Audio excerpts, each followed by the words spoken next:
Well, the party have had an opinion poll done. It seems all the voters are in favour of bringing back national service. Well, I have another opinion poll done showing the voters are against bringing back national service. We can't be for it and against. Of course they can, Bernard. Have you ever been surveyed? Yes. Well, not me, actually. My house. Oh, I see what you mean. Well, Bernard, you know what happens. A nice young lady comes up to you.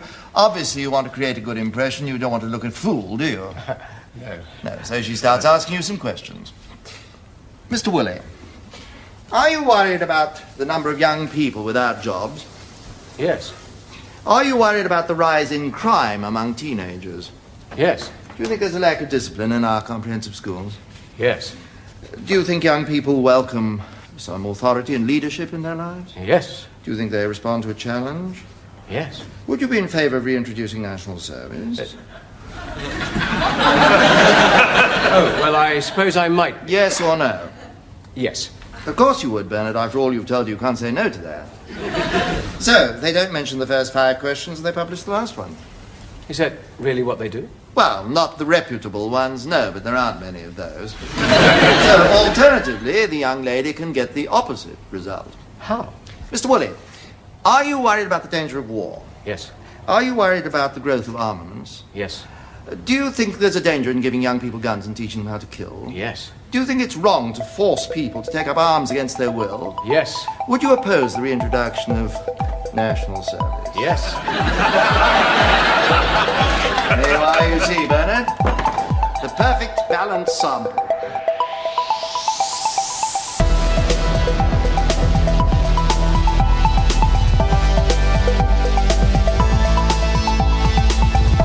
Broadcasting from Brisbane, Australia, this is The FOMO Show.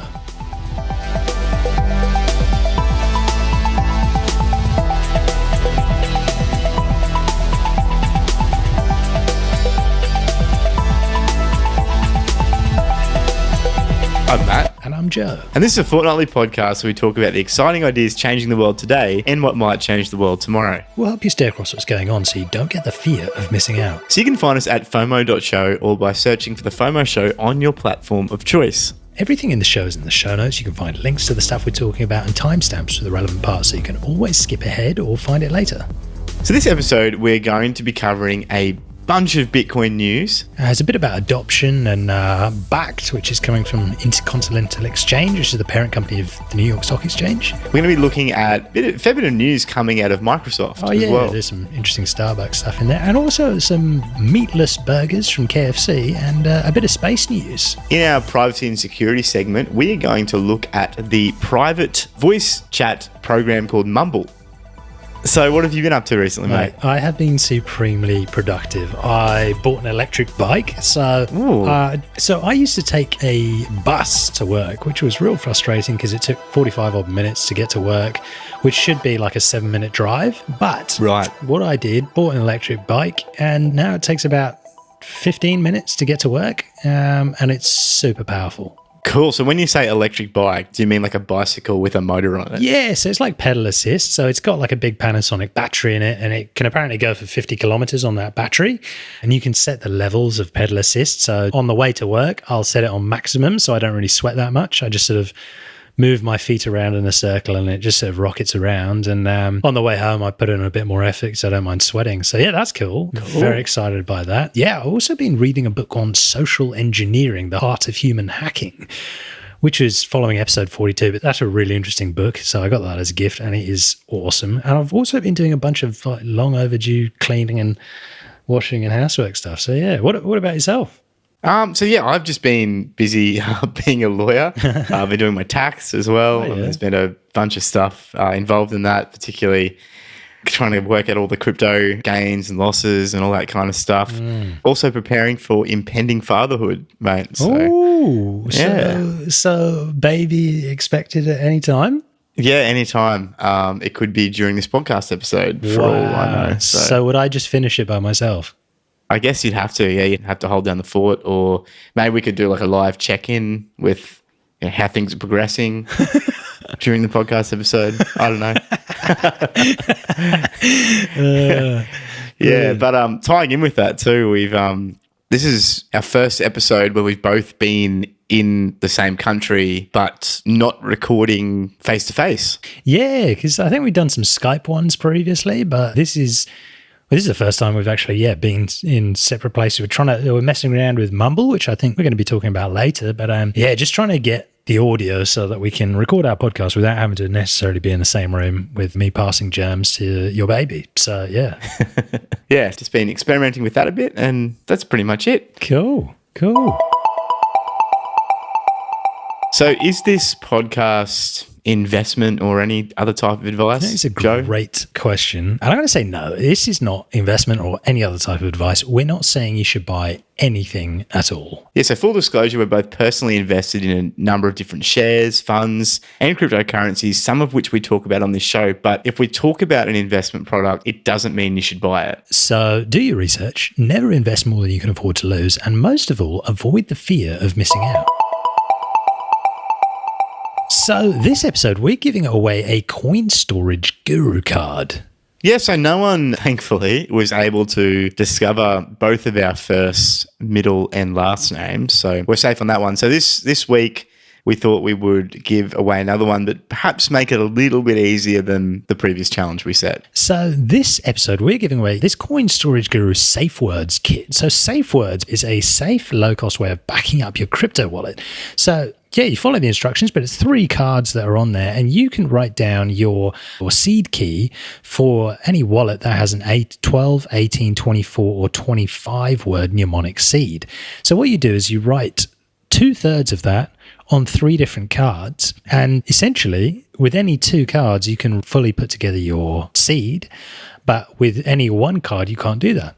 So it's a really good way to spread your risk out and make sure that you don't have your entire mnemonic phrase or your seed phrase there for your crypto in any one place. And that seed phrase essentially is what gives you access to the wallet, what helps you back up the wallet. So if you are holding cryptocurrency, it's really important to keep that as safe as you possibly can. And that's what this is designed to do. So you can leave one with yourself, maybe one with your best friend, and one with your accountant or your lawyer or something. And that way, no one who gets any one of those cards will be able to access your funds. But if you can get 2 of them, then you'll be able to get into your wallet. Yeah. So this week's challenge for this giveaway is if you can name how many episodes Jordan Cronje, who's a guest on our show, has had a close escape live on the show, let us know. And you have won the Coinstorage Guru Safewords kit. We have 1 to give away. Yeah, so first in, first served. If you're new around here and new to blockchain and cryptocurrency, you can check out our Blockchain Basics series. It starts from episode 2 and continues until episode 8. It'll give you some grounding in the fundamentals and help you understand what on earth we're talking about. So if you're hearing a lot about Bitcoin, cryptocurrency, blockchain, all that kind of stuff, which we do talk about a lot on this show, that's the best place to go because unfortunately we don't have the time every episode to explain it. We will try where we can to explain the newer concepts, but for the basic grounding, that's a good place to go.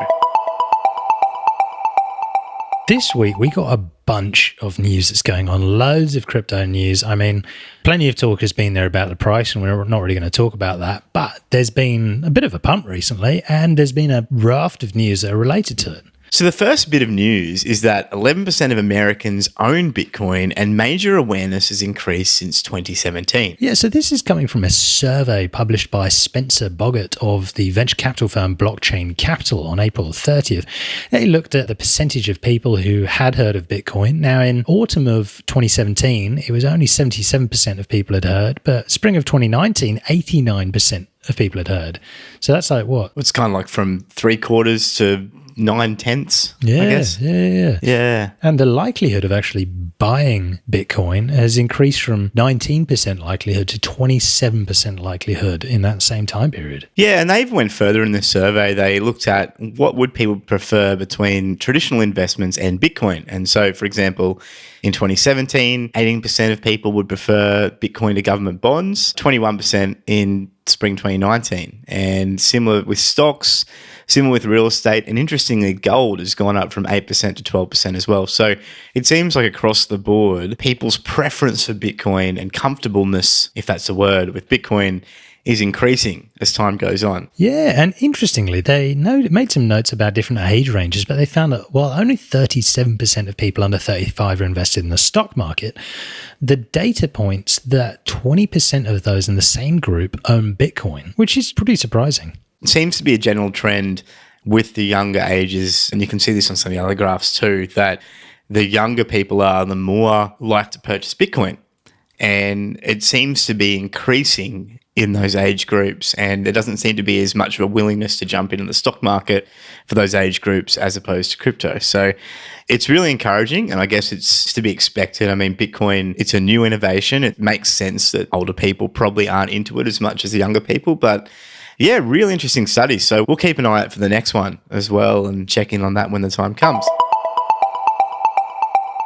So next up, the Binance CEO says that crypto is set to overtake internet. So Changpeng Zhao, who's a Chinese-Canadian businessman, he's worth about $1.2 billion US dollars in 2019, apparently. That's according to a Google search I ran. But yeah, he runs Binance, which is the world's largest exchange. And he tweeted the other day saying, in a few years, there will be more users in crypto than there are users for internet today. Yeah, which is a big statement, considering that internet has reached a pretty good penetration. And there were some replies to that. Some people thought that was quite likely. Other people kind of said, oh, come on, mate, are you serious? Yeah.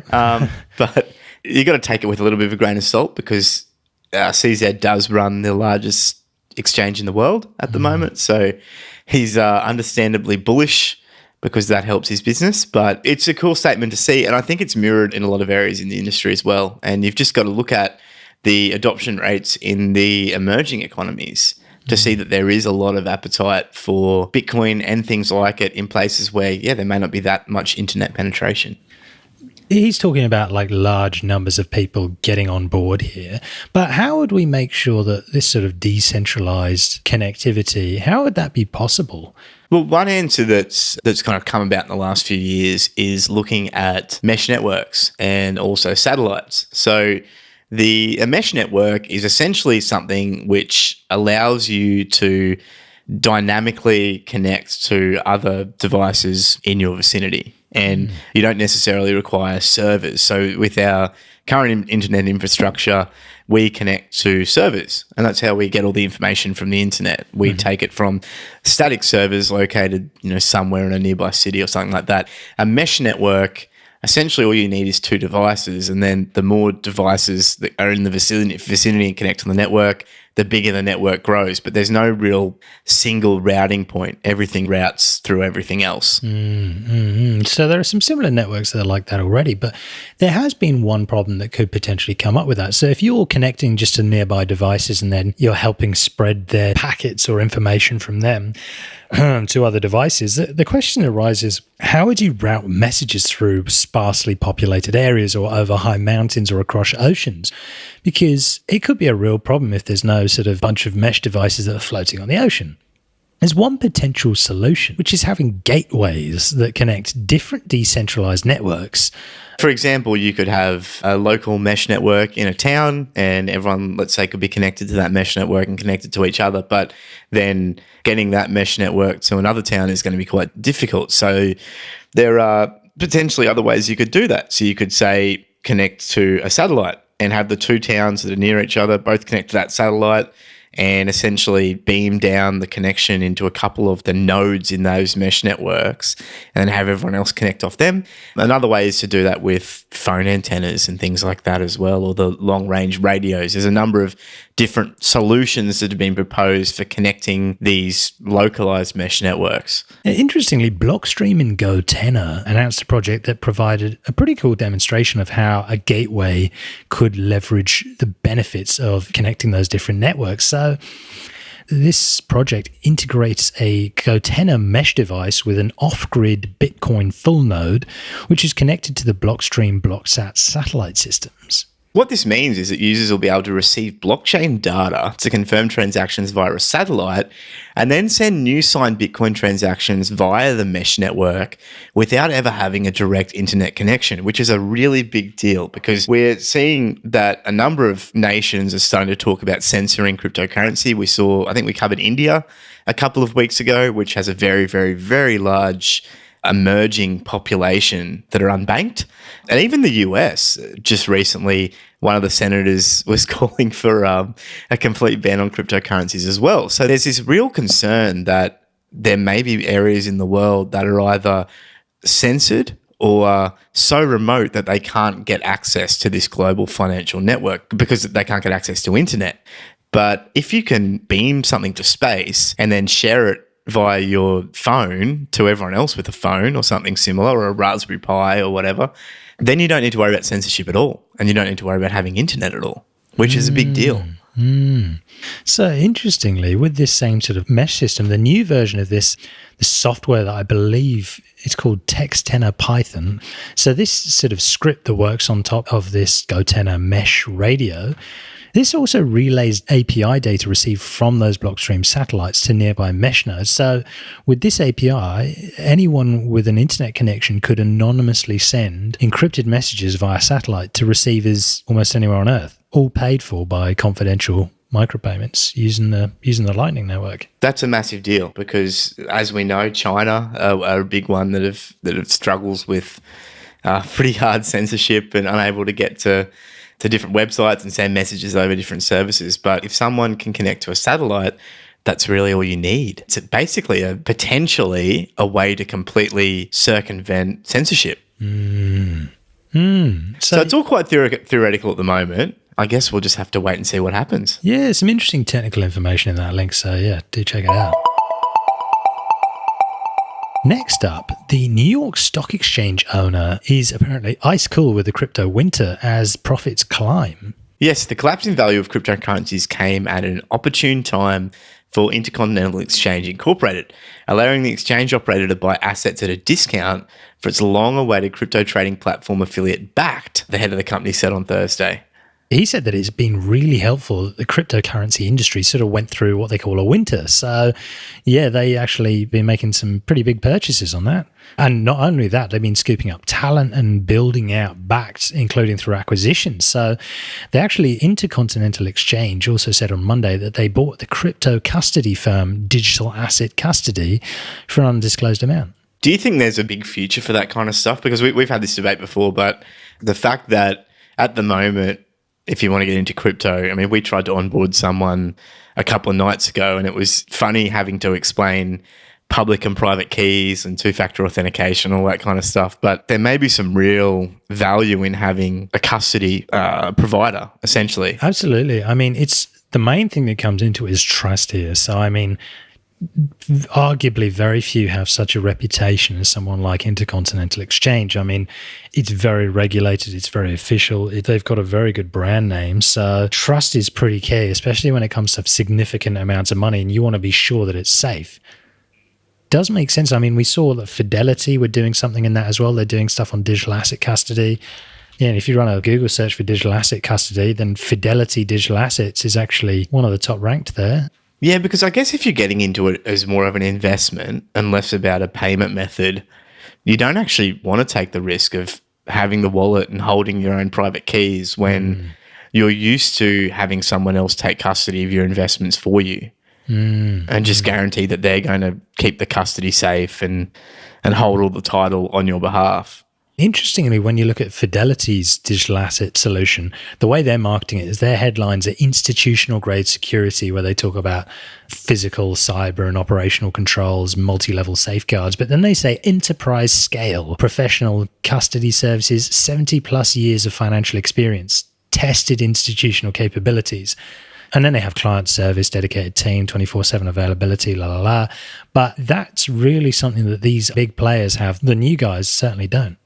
Yeah, very true. So I can see why they're purchasing it. I guess it just remains to be seen who ends up being the dominant digital custody platform or whether it just gets built into each of these exchanges. So next bit of news, there's a $1 million Bitcoin scavenger hunt, which is attracting over 60,000 digital sleuths. Well, this was actually shared in the Telegram group by Joe. She shared the link and was talking about there being quite a few people who are actually involved in different teams here. According to Satoshi's Treasure co-creator Eric Meltzner of Primitive Ventures, so far nearly 60,000 people have signed up for notifications in relation to this scavenger hunt. And on Saturday, Meltzner and the team revealed yet another clue, a series of cryptic images and other hints hidden on business cards distributed at an event. And what he said exclusively to CoinDesk, he actually said that a group of veteran crypto investors have actually pledged an undisclosed amount to fund future games and campaigns just like this. So it's all about that, pure joy of the treasure hunt, he said. It's global, anyone can participate. And check out the link in the show note to get involved in the challenges. It's so cool, mate. I mean, if you've ever read Ready Player One or watched, I think they brought out a movie a while ago, that's basically the premise of the book, is that set a fair bit further in the future, but there's a big fortune and it's basically like a pop culture quiz, global treasure hunt kind of deal where there's Easter eggs lying around. So it looks so cool. It looks like a bunch of fun. Next bit of news, crypto hacks are on track to eclipse $1 billion in lost funds this year. So CipherTrace, which is a crypto security and intelligence firm, they published their Q1 2019 currency and anti-money laundering report, and they revealed that exchange platforms all over the world have lost nearly $400 million as a result of hacks and thefts. Paints a particularly bleak picture of asset security, revealing that in 2019 so far, thefts incurred as a result of crypto hacks amounted to $356 million. And they actually believe the number could very well hit $1.2 billion by the end of the year at its current pace. As if on cue, not a couple days later, but hackers actually stole $40.7 million in Bitcoin from the crypto exchange Binance. This was a massive, massive breach. They lost about 7,000 Bitcoin, and Binance called it a large-scale security breach, and they've actually been on complete trading halt, I think, since then. It's been about a week since they've stopped crypto trading. So, yeah, the malicious actors were able to access user API keys, two-factor authentication codes, and potentially other information, and as a result, they were able to steal the Bitcoin. So it's a pretty big deal, and I think it was all from their hot wallet too. So that wasn't it. Luckily, they didn't get anything that was in cold storage, but that's still a lot of money to have in your hot wallet. Yikes. So yeah, pretty scary stuff. Yeah, either way, funds aren't safe unless you fully control them, and even then, you should probably get some kind of digital custody service. Yeah, I mean, I'm sure they're insured, but who knows what's going to happen there. Things like that, these hacks will actually end up selling these big institutional tools. It's kind of interesting, isn't it? Yeah, it really is. And I think that may be what they market some of this on. I don't know how much longer we're going to have these upstart exchanges being the main way to deal with digital assets. You may find that the big guys gradually subsume them as, I don't know, maybe they'll be the only ones that are actually able to stand up to the hacking and, I guess, outfund it. Maybe that will be the place of the banks. You never know. Yeah, well, maybe. Let's see. Next up, Starbucks are looking to track coffee using Microsoft's blockchain service. So Starbucks is moving to give consumers more information on its coffee products using a blockchain system that will track beans from farm to cup. And it sounds quite similar to the IBM Food Trust we covered a fair few episodes ago. They're going to be using Azure's blockchain service in tracking coffee shipments from across the world, bringing digital real-time traceability to the supply chains. That's according to Microsoft's announcement. Yeah, and look, Microsoft have been in blockchain for quite a long time now. They've had their blockchain workbench since I think about 2015, and it seems like they're beginning to sign a number of bigger partnerships. And so they've said that it'll essentially give people a more complete view of the supply chain. Starbucks, at least, are going to use that information to bring a new feature to their mobile app. So it will give customers details on where the coffee was sourced and roasted, as well as tasting notes. And they're also hoping that the blockchain system can help benefit the growers too, by providing them with data like where their beans actually end up in consumers' cups. So give them some traceability from the other end as well. And it's actually a crazy stat. Starbucks reckon that in 2018, they sourced beans from over 380,000 coffee farms. Sheesh. It's quite topical too, because the IBM Food Trust, the reason they started developing that was because there was a disease in some produce that they had, and Walmart actually found out that they couldn't work out which of their products had the disease and which didn't. because they didn't have enough traceability and visibility into their system. And everyone basically had their own little silo of information. And so that's why they've been developing their blockchain solution. Yeah, so they demoed it to shareholders at their annual meeting in March. But interestingly, Starbucks are actually working with Buck, too, we mentioned earlier, owned by Intercontinental Exchange. And yeah, so they're working with the Backed digital assets and Bitcoin futures platform. And Coffee Company was said last August to be working to develop practical, trusted and regulated applications for customers to convert digital assets into US dollars. So why Starbucks are involved there, who knows? But I mean, it seems like they're just trying to get into blockchain. Or maybe it's their loyalty scheme or something, potentially. Yeah, that's true. It may be. They've got operations all over the world. So if you were going to run a loyalty scheme and you wanted it to operate all around the world, you could do it that way. Or that may actually chime in with our Facebook piece of news just after this next one. But anyway. Microsoft has also made some other announcements, and one of the biggest ones was that they've made JP Morgan's Quorum the preferred blockchain software for Azure Cloud. Quorum is JPM's private enterprise version of Ethereum. And yeah, they're going to be supporting that through the Azure Cloud platform. And yeah, looking to support adoption of the network through their partnership. So a spokesperson for JP Morgan said via email that Microsoft will drive preference to the Quorum stack for blockchain applications built on Azure. And they're also going to build their own first-party applications for the service. And interestingly, Quorum will be used to support both JP Morgan's and Microsoft blockchain programs, as well as the bank's interbank information network, its internal cryptocurrency JPM coin, and royalty payments of the Xbox gaming platform. I don't have a lot of experience with Quorum. I've heard mixed reports about it. I think the benefit with Quorum is that it is quite interoperable with Ethereum. So a lot of the private Ethereum stuff that's been developed will talk to Quorum. Right. So I'm not sure. It may just be that for private Ethereum just doesn't match up to Quorum. And so Microsoft decided that Quorum's better, or who knows, there might have been some money exchanged there as well. It's a fair deal because, I mean, the Xbox gaming platform payment points, that would be real interesting because I guess they have it on a private blockchain, and I guess that's cool to an extent. Yeah. Speaking of loyalty points, Facebook's cryptocurrency is rumoured to also work like loyalty points. So yeah, on Thursday, the Wall Street Journal reported new potential details about Facebook's long-awaited crypto plan.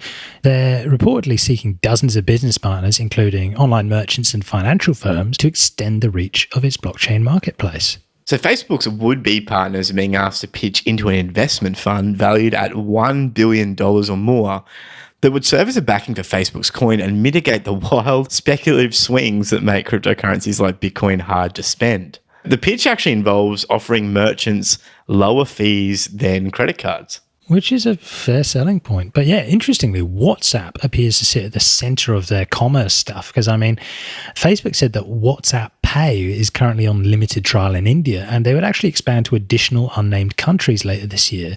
And while it's not blockchain-based for now, it's designed for peer-to-peer payments. And with 80% of small businesses in India using WhatsApp to market their goods, some form of payment processing does make sense as the next step. So do you think that, because last week we covered the fact that India were trying to ban all cryptocurrencies within the country, do you think that there's any chance that maybe India have been talking to Zuckerberg and there's maybe some talks going on about banning all the cryptocurrencies but Facebook or WhatsApp Pay? It's interesting that you say that, but I mean, Zuckerberg has met with Modi before, and I don't know. That's an interesting question. It just seems interesting, doesn't it? Because last week sounded more like it was just a blanket ban from India because they just don't like anything threatening the Federal Reserve. But if WhatsApp Pay is on trial in India and the plan is to use that as a gateway and lots of merchants are adopting it, I mean, if you have 80% of small businesses as your market share and you've got a lot of money, and India's government is notoriously how would you say it, liable for influence in return for certain sums of money, it just looks a little bit suspicious. Hey, I couldn't even comment on that, to be honest, but mate, you make a very interesting point. What I would say is in this same story is that an added twist from their report is the possibility that the coin would be integrated with Facebook's ads ecosystem. So apparently it's still under debate within Facebook, but it would potentially work on both sides. So merchants could use the coins to pay for ads, and users would be recorded in coins for viewing or interacting with them. We've heard this before, haven't we? Somewhere else. Where was it? I believe you're talking about the Brave browser, mate. Yeah. So if you don't use Brave and you do use Chrome, it's really easy to switch from Chrome to Brave. Brave browser is based on Google Chrome, but they try and remove as many of Google's backdoors as possible, and they have ad blockers built in by default. It's on mobile as well as desktop, and you actually get rewarded for clicking on ads. Well, you will when that gets released. Basically, with Brave, you can opt in to a program which lets it shows ads, and the ads have to comply to certain standards. And then whenever you see them and give them your attention, you get rewarded with their token. So speaking of Brave, we actually have a new way to support the show. Yeah, if you switch from Chrome to the Brave browser, which is better, faster, and has ad blocking built in as standard, you can use it on your desktop or mobile. If you sign up with our Brave link, they will make a donation to the FOMO show on your behalf. And you'll be supporting the show. So next bit of news, you can cash out at the world's first quote-unquote Bitcoin city where cash is banned. They hope to attract 3 million crypto tourists a year. So what is this Bitcoin city, Joe? Yeah, so a city is being built in Malaysia in which tourists will only be able to use cryptocurrency. This development that's backed by the Chinese government intends to turn 835 acres of the Malaysian city of Malacca into the tourist blockchain destination of the future. So the area will be called Malacca Strait City, and it sits on the, the southwestern coast of Malaysia, on the Straits of Malacca. Yeah, just south of Kuala Lumpur. Yeah, so not too far from the capital city. So visitors will have to know how to use blockchain technology, apparently in the form of, you guessed it, DMI coin, if they wish to pay for any public services during their stay. So an official representative of Malacca Strait City said that the blockchain technology that visitors use will be that DMI platform with the DMI coin. So who are DMI? DMI is a company that provides mobile enterprise business intelligence and cybersecurity services and has collaborated with the Malacca Strait City on the project. Visitors will be able to exchange normal money for DMI coins when they arrive in the city. Now, we could tell you what we think of this, but we actually had a call earlier from illustrious reporter Jordan Cronje. It appears that he is now the official spokesman for Malacca Strait City, and he's done them up a bit of an advertisement. So we thought we might just play the advertisement for you.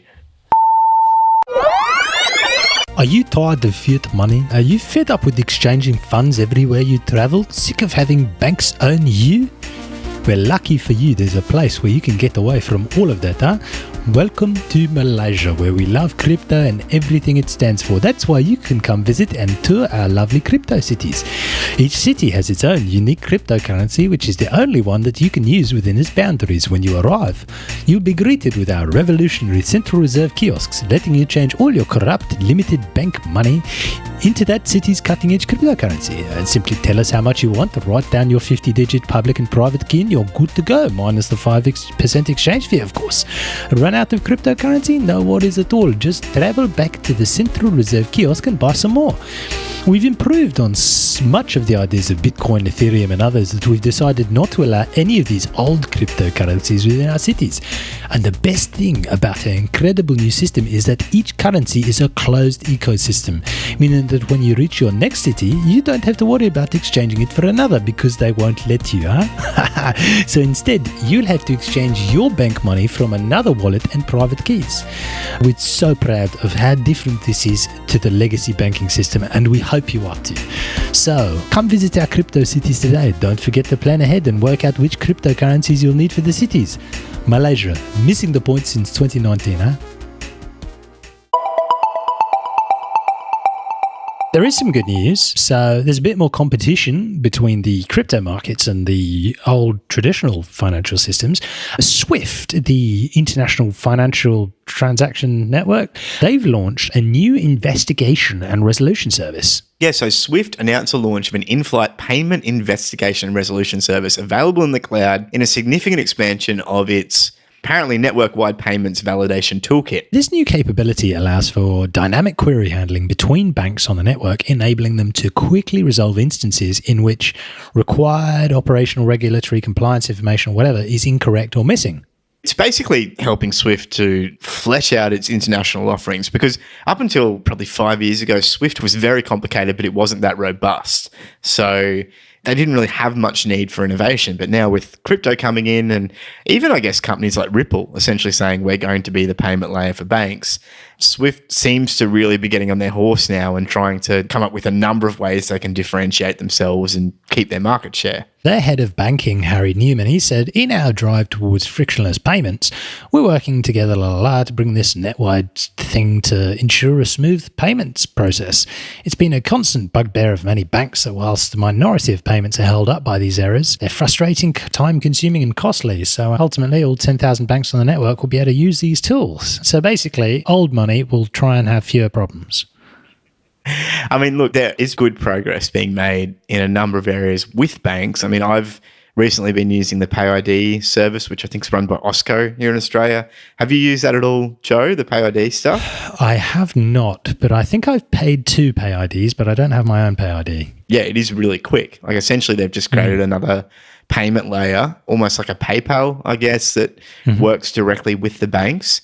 But you can send money from one bank account to another bank account or another bank using the PayID, and it'll be there in 1 or 2 seconds. It's really quick. Well, I guess that sort of wraps it up for our finance news, but we've got some other really cool pieces that are coming in.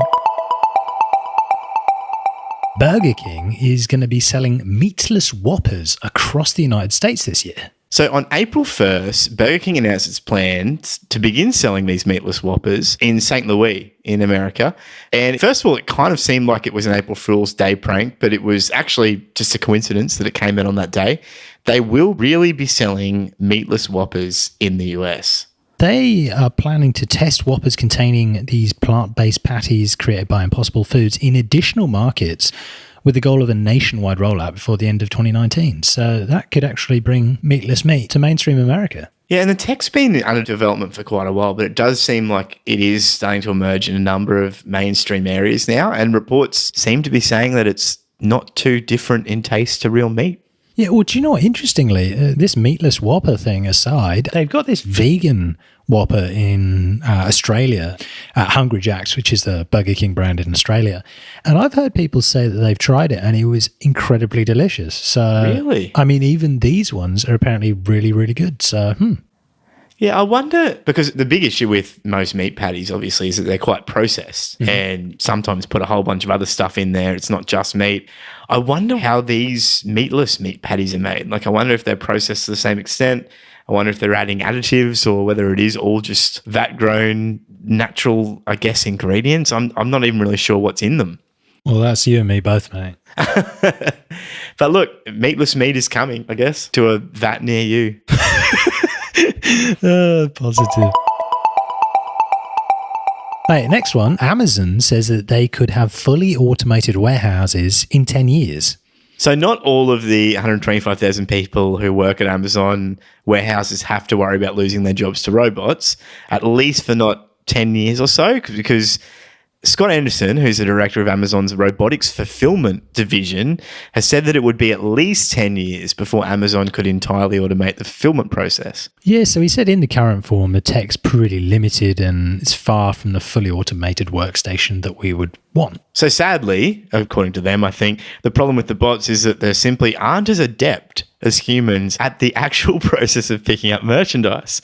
They either damage the products when trying to snag one of them out of a bin, or they only pick up one piece of merch when it might be more efficient to grab several.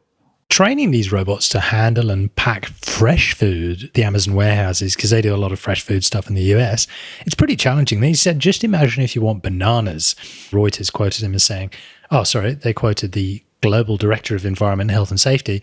He said, I want my bananas to be firm. Others like their bananas to be ripe. How do you get a robot to choose that? Still, while robots may not be able to pick the perfect produce, the systems are getting more and more advanced. And so it does almost seem like his prediction of 10 years might be a little bit on the conservative side. I mean, particularly when you look at some of the Boston Dynamics stuff and you see what they're doing, you could potentially see a lot of this happening in the next few years. On the topic of future innovation and getting closer and closer to automating things, Tesla has warned of upcoming global shortages in battery minerals.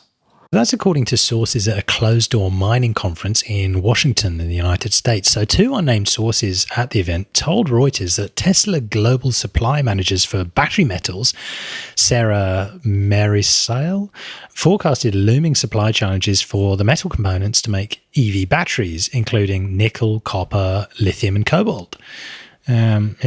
She also reportedly said prices for those key metals could increase exponentially as a consequence of supply constraints. Other car companies are having the same sort of problem, and they're saying that it's not like a short-term thing, but it's going to be more of a long-term thing. But, I mean, there are some metals that are worth pointing out. Copper, so there's an undersupply of copper at the moment. Electric cars actually use twice as much as internal combustion engines, and devices like Amazon's Alexa and Alphabet's Nest thermostat will apparently consume about 1.5 million tons of copper by 2030 compared to 38,000 tons today. Wow. There's going to be more demand for that, so people are going to be ramping up production. Yeah, because copper is not normally something you think as like a rare resource that is going to be hard to get, do you? No, not really. Another one's cobalt. Cobalt mostly occurs in the Democratic Republic of Congo. They're famously known for their child labour practices. But Tesla's preferred battery technology is nickel, cobalt, aluminium, which already uses less than 3% cobalt. But yeah, there's a number of different companies around the world who are using cobalt in their technology, whether it's Samsung or other places. But I think it was Samsung that actually said that they want to be recycling cobalt from existing batteries because they don't want to be putting that pressure on themselves for investing in the DRC. Because it's not a good look for countries, is it, when a lot of the methods that the DRC use aren't really that ethical to get all of this stuff. So in December, Australia signed a preliminary deal with the US to support joint research and development of minerals deemed critical to the US economy. And that's because there's a number of mines in Australia which have some very, very valuable minerals, particularly to the US.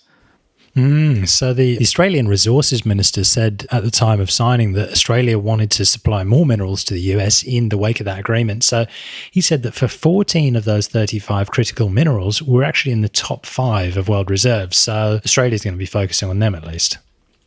The problem is, of course, you've got to drive like 5 days out into the desert to find most of these minerals. But I guess if you're prepared to go out there and get them...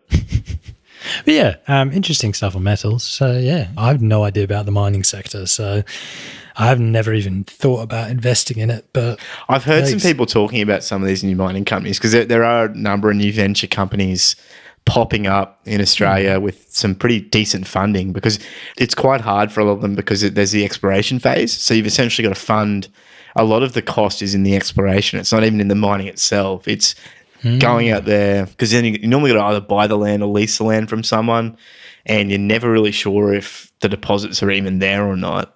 And then you've got to spend the time mining it, and often they'll set up and mine something for a couple of months, and then even if there is some there, it may not be anywhere near as much as they thought it'd be, and they'll have to go somewhere else. So that's why a lot of them seem to be moonshots. People kind of invest in them because they're very highly speculative, and it's kind of undetermined whether you're actually going to find anything or not. Yeah, it's a tough gig, that mining. We should definitely explore it at some point, because I reckon for our listeners, that list of those critical minerals might be worth looking at, because finding people who are doing mining in those minerals would be pretty interesting to look into. At least I don't have a clue, so good luck. Next bit of news, swarms of drones piloted by artificial intelligence may soon patrol Europe's borders. So imagine you're hiking through the woods near a border. Suddenly you hear a mechanical buzzing like a gigantic bee. 2 quadcopters have spotted you, and they swoop in for a closer look. So antennae on both drones and on a nearby autonomous ground vehicle pick up the radio frequencies coming from your mobile phone in your pocket. They send the signals to a central server which triangulates your location and feeds it back to the drones, and the robots close in. Cameras and other sensors on the machines recognize you as human and try and ascertain your intentions. Are you a threat? Are you illegally crossing a border? Do you have a gun? Are you engaging in acts of terrorism or organized crime? The machines send video feeds to the human operator, a border guard in an office miles away, who checks the videos and decides that you're not a risk. The border guard pushes the button and the robots disengage and continue on their patrol.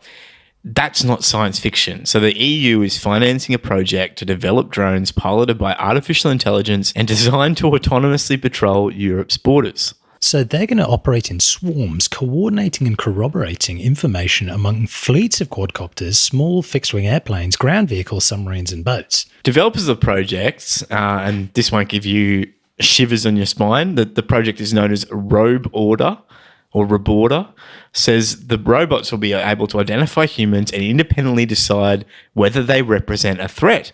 If they determine that you've committed a crime, they will notify border police. Now, excuse us for getting a little bit on the sort of sentimental side here, but according to Noel Sharkey, Emeritus Professor of Robotics and AI at Sheffield University in the UK, he said that the development of these systems is a dark step into morally dangerous territory.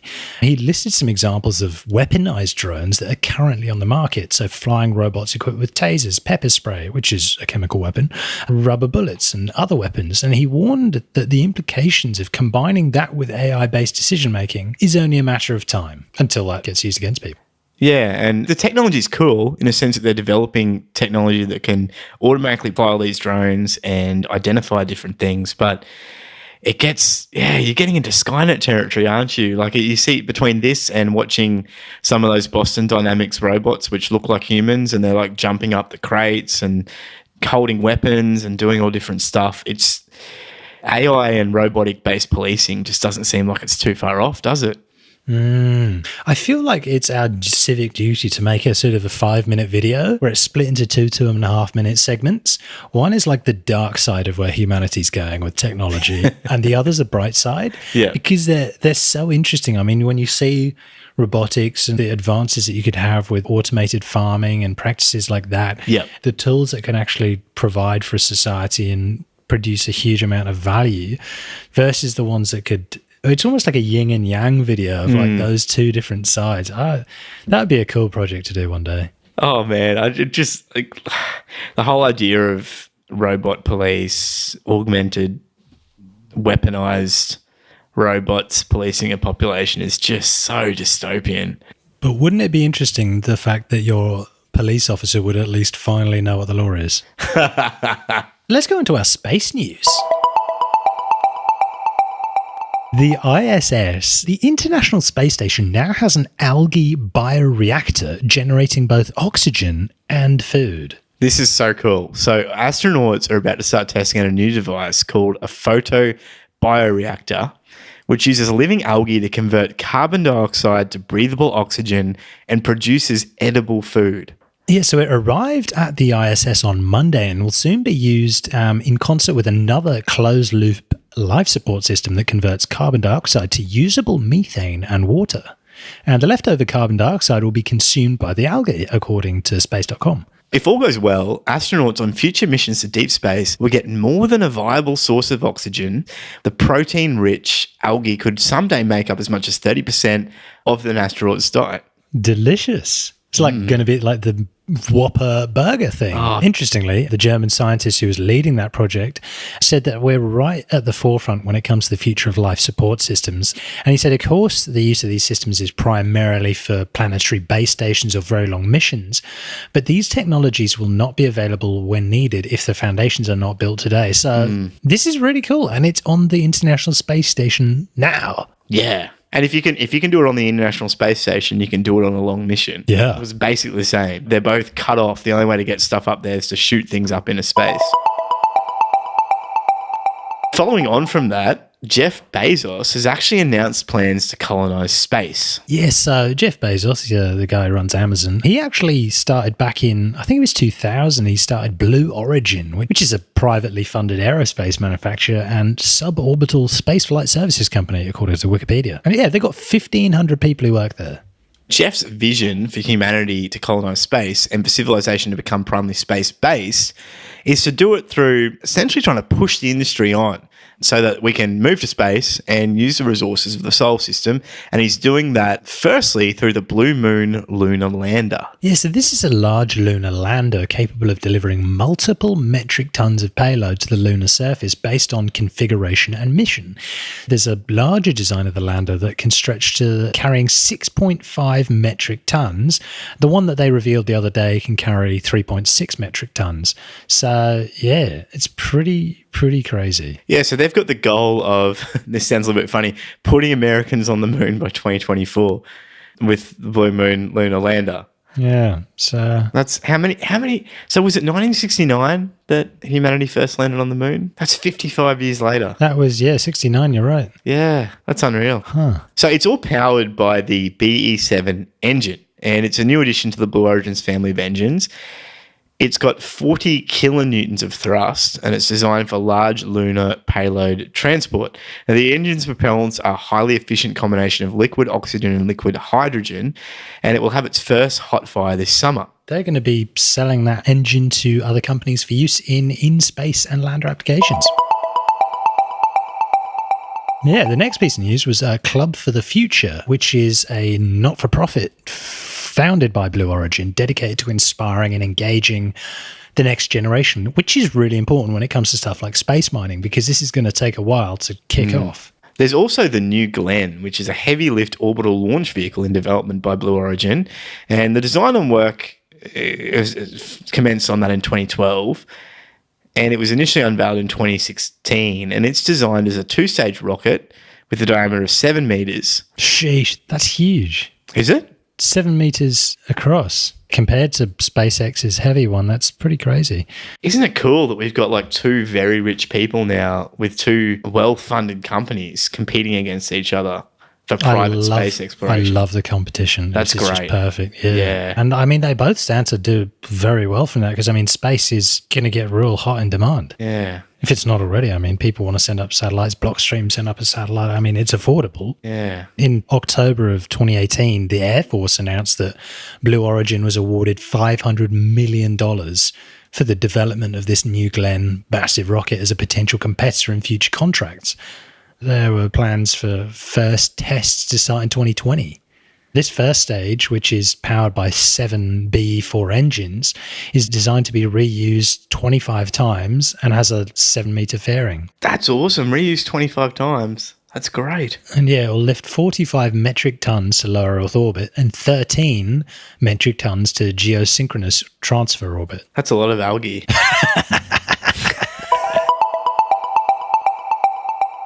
Talking about the competition, Elon Musk has shown a stack of 60 Starlink satellites in a SpaceX Falcon 9 that will soon be launched.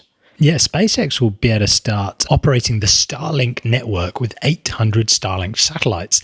And it would take 14 launches to get over 800 Starlink satellites. So these 60 satellites are prototypes which may not be good enough for the commercial service.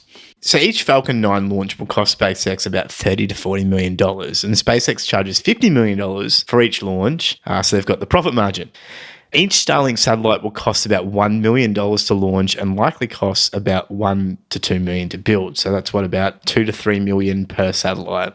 Well, yeah, Elon Musk tweeted an image of it. It was of the first 60 Starlink satellites loaded into the Falcon fairing. And they look snug as a bug in a rug, mate. And you can see for scale comparatively what the Roadster looked like in there when he flew the car out into space. Wow. That's amazing, isn't it? We're so lucky, man. Yeah, like I said, this is so good that we've now got two big companies competing with each other for this stuff. Because that's going to really push things forward. Yeah, that's the news. Cool. Wherever you're joining us from, it's a pleasure having you here. Why not drop into our Telegram channel and say hello? You can find it at fomo.show/telegram. So this week in our privacy and security segment, we thought, since we've been experimenting with Mumble ourselves, we'd take the opportunity to highlight it because it is actually a really good little tool for voice chat alternative to something like Discord or Skype or a number of other different things that you may use, because you can self-host it and keep it completely private. Wow. So, I mean, I first heard of this back in the gaming days when I was younger, and I hadn't actually reheard of it until just today when you mentioned it to me. Yeah, it's been around for a long time, and it's an open source project. That's where I came across it too in the gaming days. But look, I was just amazed at how easy it was to set up. So I essentially just jumped on Volta, which is like basically the same thing as DigitalOcean. I started a server for $5 and looked up a guide on how to set up a Mumble server. And it was about, I think, 5 commands. It was really, really quick. And that's all I needed to do. And it was up and running. And then you just log into it and you've got a self-hosted, password-protected, really clear and quite workable voice communications server that you can put like up to 50 to 100 people on a very low hosting plan, like a $5 plan. That's pretty crazy. And the kicker is we're actually using it to record this episode. Yeah, so when you get the audio, Joe and I have been talking to each other through Mumble, just on this Mumble server, and just recording it on our end. So yeah, it's really good. You can also pair it with Riot or Matrix, which we've talked about before, and you've got some really solid, really private and secure voice and messaging servers. So yeah, check it out. You can find it at mumble.info. So this week, we've got a new guest who's asked to come on the show. Yeah, so he actually dropped us a private message via Telegram. He didn't seem particularly willing to jump into our Telegram channel because I think he was a bit suspicious that it was a Russian-owned company who made Telegram. So he sent us a private message and wanted to be part of the show. So yeah, he sends us a few different thoughts every now and then, and I thought we'd share you this one. His name is Citizen X, and he's told us that he's been looking for an outlet where he can get the truth out to the people for a while now. Now, with Dan either in jail or running for president, and Jordan basically incommunicado most of the time, we thought it was probably time to start auditioning a few new potential correspondents. So we've lined up Citizen X, as he calls himself, for a segment on this show. Now, he's insisted that he doesn't use his real voice, or at least alters his voice somewhat. So we will, I guess, just have to work with what he wants. And yeah, I guess let's just have a chat to him and see what happens.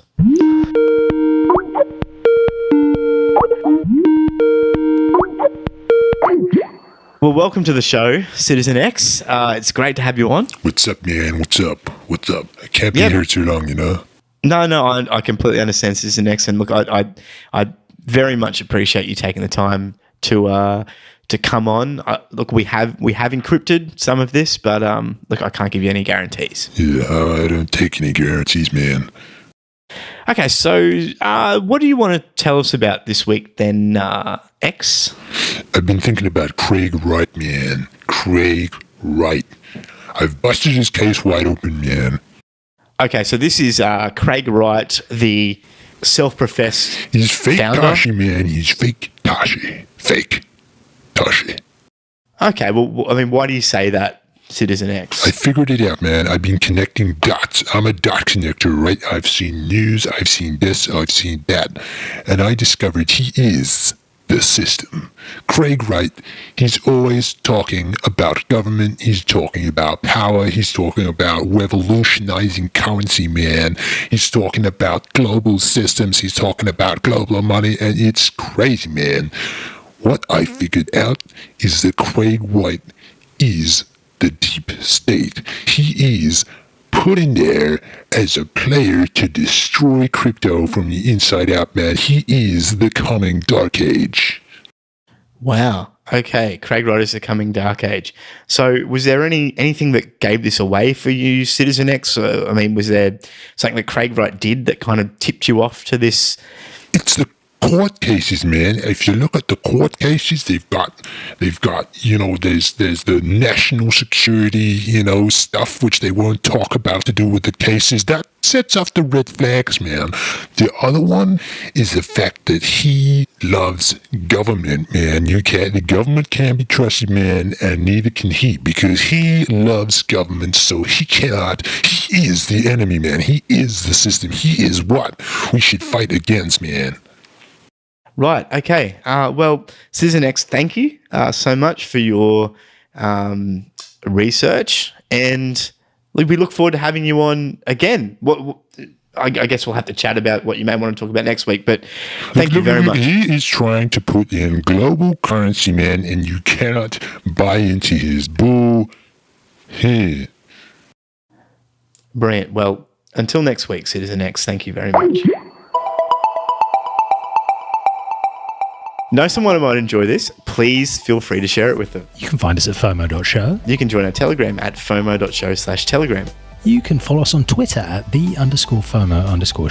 And YouTube at FOMO.show/YouTube. That's it for us here at the FOMO Show. Thank you so much for joining us. If you like our show, please do feel free to subscribe in your podcast app of choice or via our YouTube channel. I'm Matt. And I'm Joe. And as always, remember, no FOMO.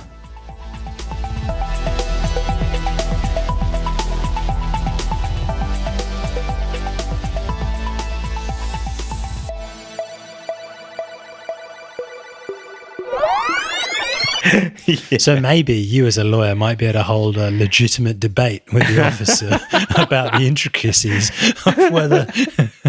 I'll believe it when I see it. A police officer that knows the law. Pull the other one, Joe. We're going to have to cut that because we definitely have some police officers who... we know we've got police officers that listen to the show. What happens if I forget to cut that, though? I'm going to be so upset with myself. I'm so sorry. No one wants to sit around for like an hour waiting for their car to charge every 300 kilometres. If we just use 5G. To charge? Yeah, sure, why not?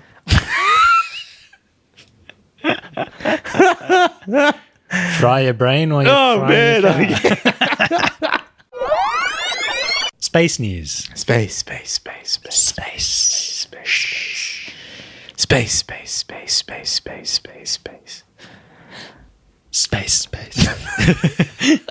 Right, so bet it tastes like a Meatless mushroom. Whopper. Ugh, yuck. Do you know, mate, mushrooms are delicious. And there are so many different types and variations, and they're all nuanced, and man. Fungus. Ugh. Mate, you've clearly never cooked it properly, mate. Yuck.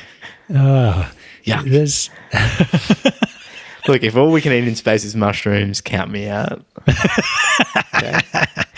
You're just going to be a land lover, mate. Do you know, I was reading something recently, and and there's a very credible school of scientific thought that anyone who's basically below 40 at the moment will not die unless they die in like an accident or something. Like medical research is moving along that quick, and we're like cracking open the genome and getting closer to working out what makes us age, because age is essentially artificial. Like it's built into some part of our genes apparently, and it can be turned off if they can work out how to turn it off. So there's a very real potential that we could all one day go to space, even if it takes 500 years. And you can eat your mushrooms out there, mate. Well, by that stage, surely we'll have GM'd the mushrooms to taste like steak. Yeah, that's actually a very good point. They probably would have. Yeah, maybe we'll have steak algae growing up in the ISS. And he actually, the reason why he's always talking about how he doesn't mind the state is because he is the state, man. He is the state. I love it. Whew. Done. You're done. Oh, man. It's different doing it without being in person, hey? Yeah, it's true. Yeah, it is, mate. It is, because Yeah, it's easy to like interrupt and or like not. Yeah, it's just different, mate. You just don't pick up on body language and all that kind of stuff. Man, I need to get a webcam for myself. Yes. I just hate spending money, man. Oh, no, man. But to be fair, I made 2 massive purchases recently. One was the electric bike, and the other was actually bought some suit trousers today, man. I had spent $120 on trousers. Can you believe it? We done bloody well for ourselves, mate. 1 hour, think so, 46 minutes of audio.